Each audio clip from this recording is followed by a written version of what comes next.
All right, today we're going to deconstruct one of the most improbable rises to power in modern history. But this isn't just a story. We're looking at the raw mechanics of control, the actual anatomy of a dynasty that was engineered for one thing: absolute survival. And that brings us to the central paradox, right? How does that happen? But look, this explainer isn't really about the mystery. It's about the machine that answers the question, a political operating system designed specifically to turn an unknown heir into an absolute authority. First, you have to consider the world he was born to inherit. A state that is defined by its isolation. It's hermetically sealed from the rest of us and built on a foundation of just perpetual military tension. This is the stage. Now, think about the boy himself. He's sent abroad under a fake name, and he's completely immersed in the very culture, the basketball, the action movies, the freedoms that his own country officially despises.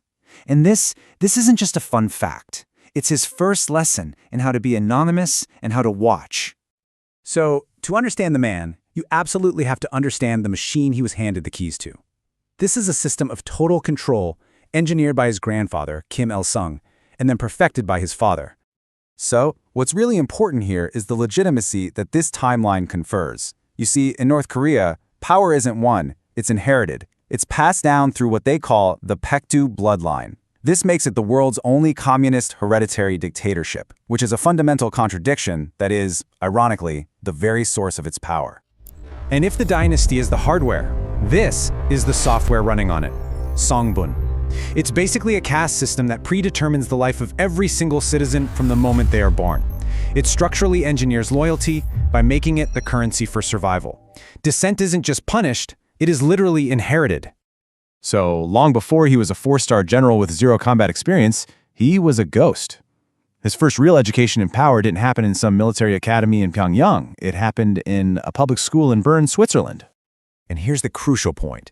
While his older half-brother, Kim Jong Un, made a very public, very stupid mistake that cost him everything, Kim Jong Un learned the exact opposite lesson: blend in. Watch. His time in the West wasn't just about playing video games. It was training in the art of being underestimated. So, when his father, Kim Jong-il, died suddenly in December 2011, analysts around the world predicted chaos, a coup, maybe even a total collapse. The untested 20-something, well, he answered those predictions by seizing power with terrifying velocity. I mean, just look at this timeline. It is breathtakingly fast. He consolidated all the top titles: head of the party, the military, and the state in a matter of weeks. That's way faster than his own father managed. The message couldn't have been clearer. There will be no power vacuum. There will be no debate. His next move? Secure that power. Over the next 5 years, he would reportedly order the executions of hundreds of officials. But this wasn't just a random reign of terror. No, this was a cold, clinical strategy designed to eliminate any potential center of gravity besides himself. And the most dramatic purge of all was that of his own uncle, Jang Song-taek. Now, this was the guy who was considered his mentor, his regent, maybe the second most powerful man in the entire country. The public humiliation and execution, announced with this kind of language, was pure political theater, designed to terrorize any other potential rivals into complete submission.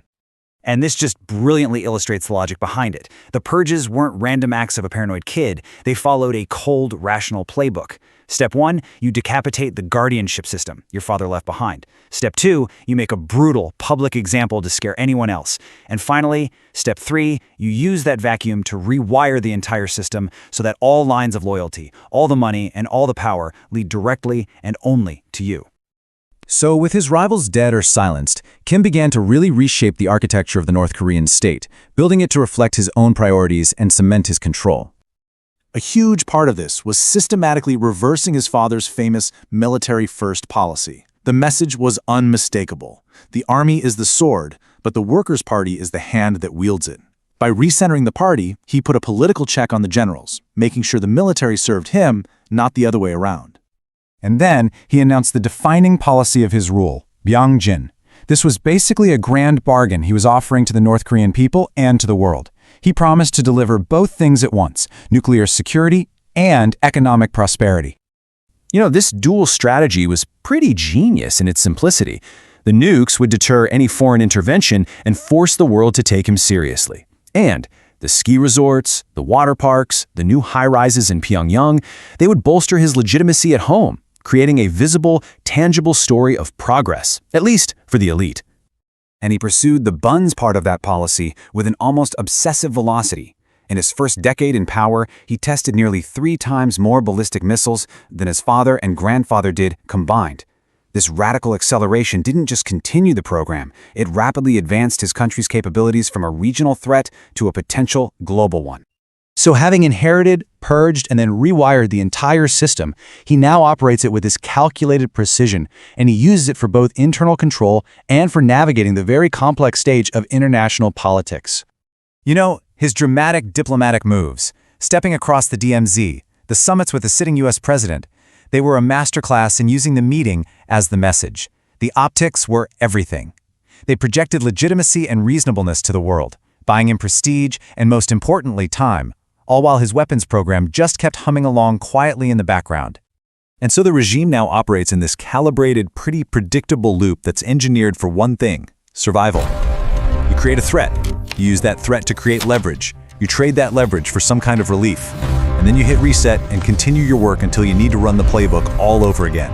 It's a machine designed to perpetuate itself. So, his rise from that anonymous schoolboy to the absolute ruler we see today isn't some story of madness or luck. It's a story of brutal calculation, of mastering the velocity of power, and of methodically manipulating a machine that was designed for one purpose and one purpose only: control. And that leaves us with the final and really the most crucial question. It's not about the man anymore. It's about the durability of the perfect autocracy he now commands. What, if anything, can possibly break a system that was built from the very beginning not to break?